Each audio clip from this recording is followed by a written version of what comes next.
ఓం శ్రీ గురుభ్యో నమ గణాధిపతయే నమ లలితాంబికాయై నమ. ఇల్లు కట్టుకోవాలి ఇల్లు కట్టుకోవాలి అని చెప్పి చాలామంది అంటుంటారు.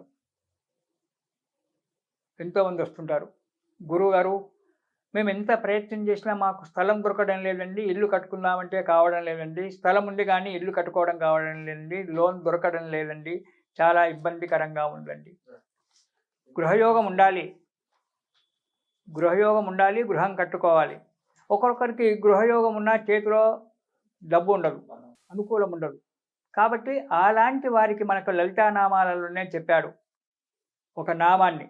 ఆ నామాన్ని జపం చేసినట్టయితే 100%, 100కు 100 పాళ్ళు తొందరలోనే స్థలం కొనడమో ఇల్లు కట్టుకోవడమో చేస్తారు. నూతన గృహప్రవేశం కూడా చేస్తారు. అది ఎలా అంటే, ఓం శ్రీ చింతామణి గృహాంతస్థ శ్రీమన్నగరనాయికాయై నమః అనేటువంటి ఒక నామం. ఓం శ్రీ చింతామణి గృహాంతస్థ శ్రీమన్నగరనాయికాయై నమః అనేటువంటి ఒక నామాన్ని గనక జపం చేసినట్టయితే, అంటే ఈ నామంలో 2 నామాలు కలిశాయండి, అది మీరు నన్ను తప్పు పట్టకూడదు. 2 నామాలు కలిపి రాయాల్సి వచ్చింది. శ్రీమన్నగరనాయిక వేరు, చింతామణి ఇదొక పాదంలో అదొక పాదంలో ఉంటుంది, ఇదొక శ్లోకంలో. కాబట్టి ఓం శ్రీ చింతామణి గృహాంతస్థ శ్రీమన్నగరనాయికాయై నమః. శ్రీనగరంలో ఉండబడేటువంటి ఒక శ్రీచక్రం అంటారు, దాన్నే శ్రీనగరము శ్రీచక్రము అంటారు, మణిపురం అని కూడా అంటారు. ఆ శ్రీచక్రంలో ఉండబడేటువంటి ఒక చివరిలో 9వ ఆవరణలో చివరిలో 9వ ఆవరణ పైన చింతామణి గృహంలో ఉండబడేటువంటి ఒక అమ్మవారిని గనక కొలిచినట్టయితే తొందరలోనే మీరు ఇంటి స్థలం కొనడమో గృహము కట్టుకోవడమో గృహప్రవేశం చేయడమో జరుగుతూ ఉంది.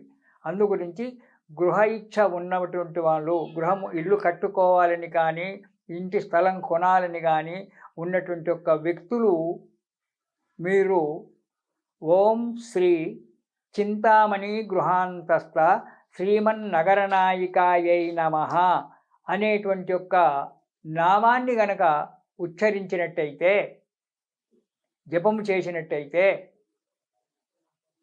100కి 100 పాళ్ళు తొందరలో ఇల్లు కట్టుకోవడం లేదా స్థలం కొనుక్కోవడము ఇల్లు కట్టుకోవడము ఇలాంటి కార్యక్రమాలు జరుగుతాయి.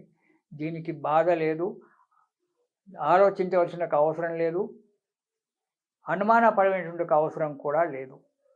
కాబట్టి ఓం శ్రీ చింతామణి గృహాంతస్థ శ్రీమన్నగరనాయికాయై నమః అనేటువంటి ఒక నామాన్ని ఉచ్చరించండి. మీకు అతి తొందరలో మీరు గృహ నిర్మాణం చేసుకోవడానికి ఆ అమ్మవారు మీకు మేలు చూపిస్తుంది. ఇలాంటివి మనకు ఎన్నో దొరుకుతూ ఉంటాయి లలితానామాలలో. ఇది శుభం.